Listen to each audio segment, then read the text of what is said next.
Meanwhile,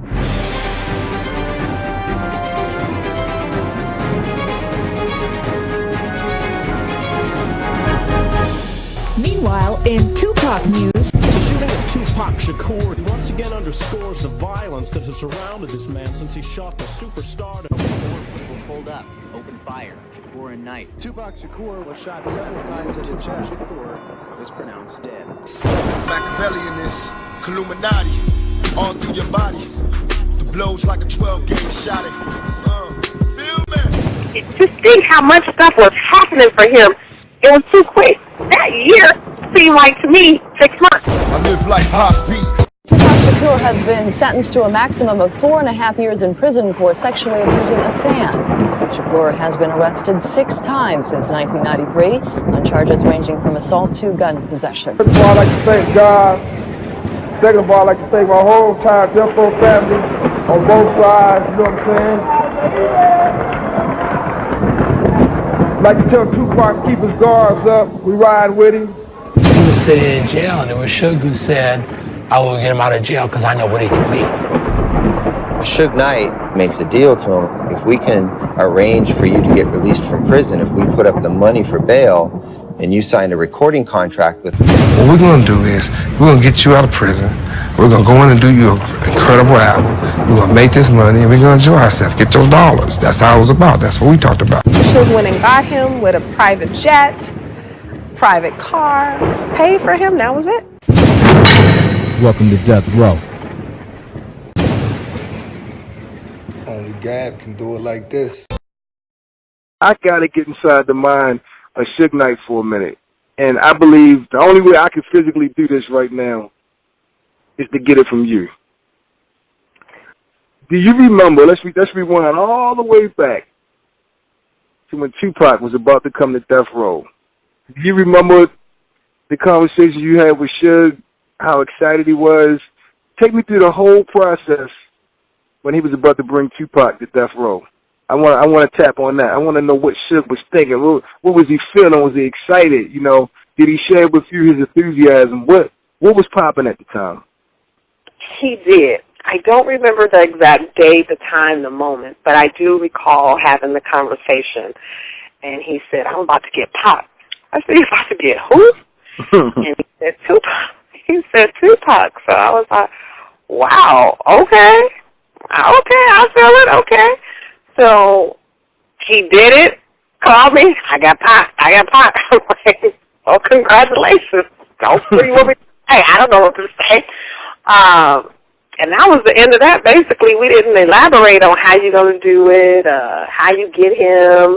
It was just common knowledge because I already know the situation he was already on Interscope. So Interscope wasn't really promoting him, and Interscope didn't want to get him out of jail. Interscope didn't want to be bothered with that. So basically, Jimmy Iovine had gave up on Tupac. You know, Jimmy, in all fairness, Jimmy just don't like drama. So regardless of how good you are, Jimmy will let you go over some drama.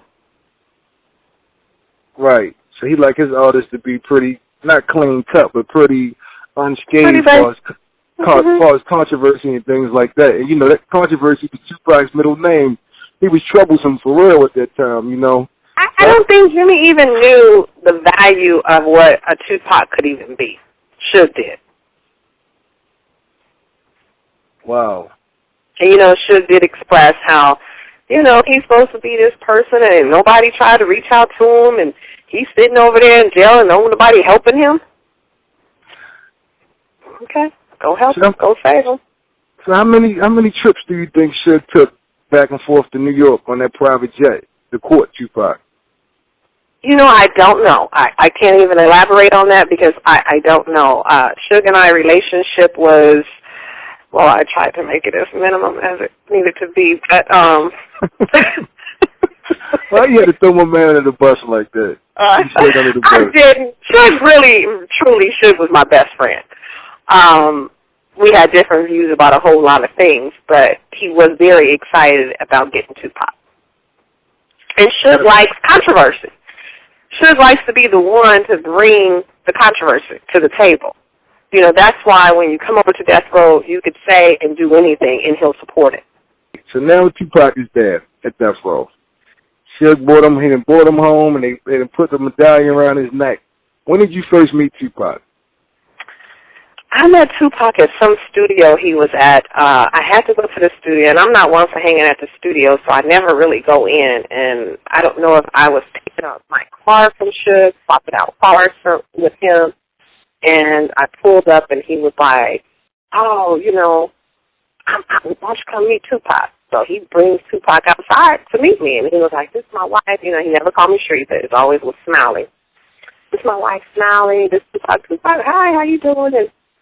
And I was like, okay.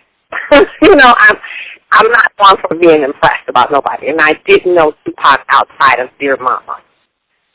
So there's my experience with Tupac at that time. I didn't know how great Tupac was.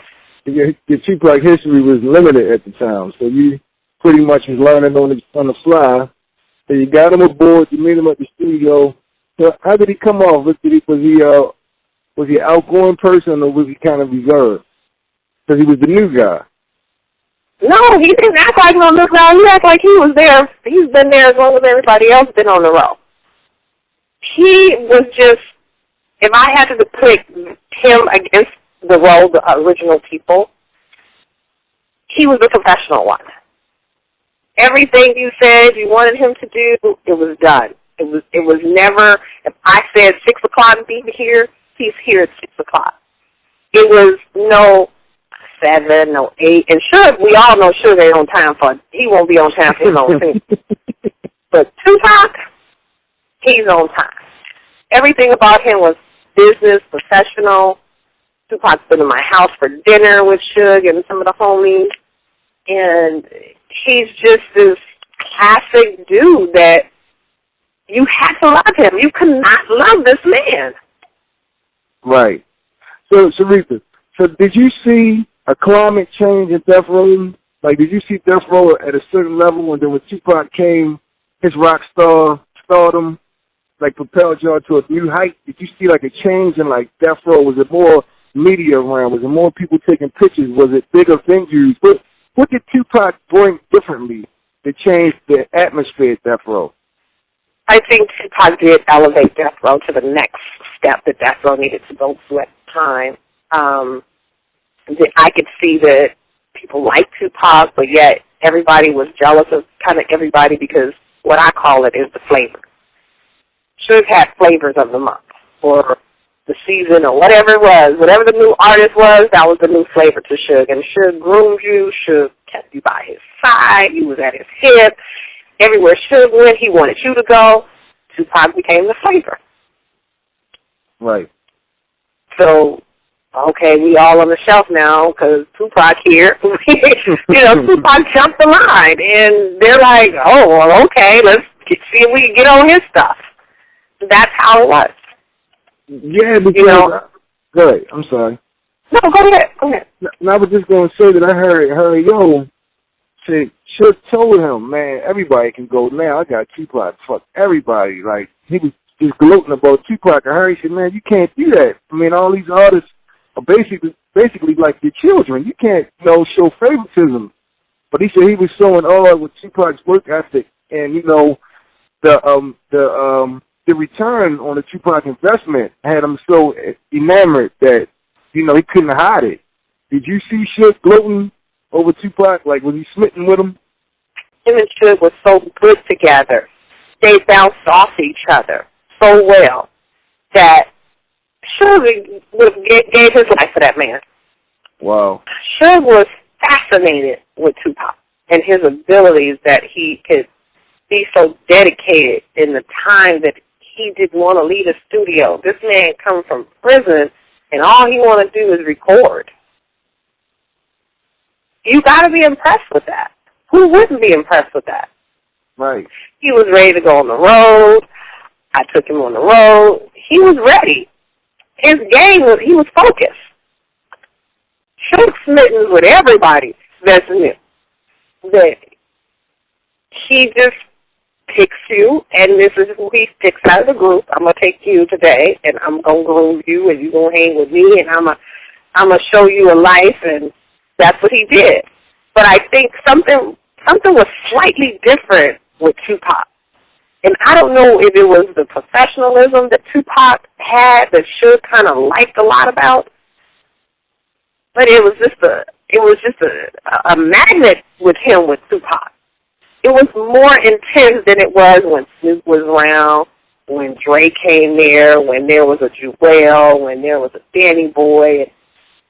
The magnet with Tupac, I don't know what it was that Tupac gave him that he needed, or Suge gave Tupac that Tupac needed.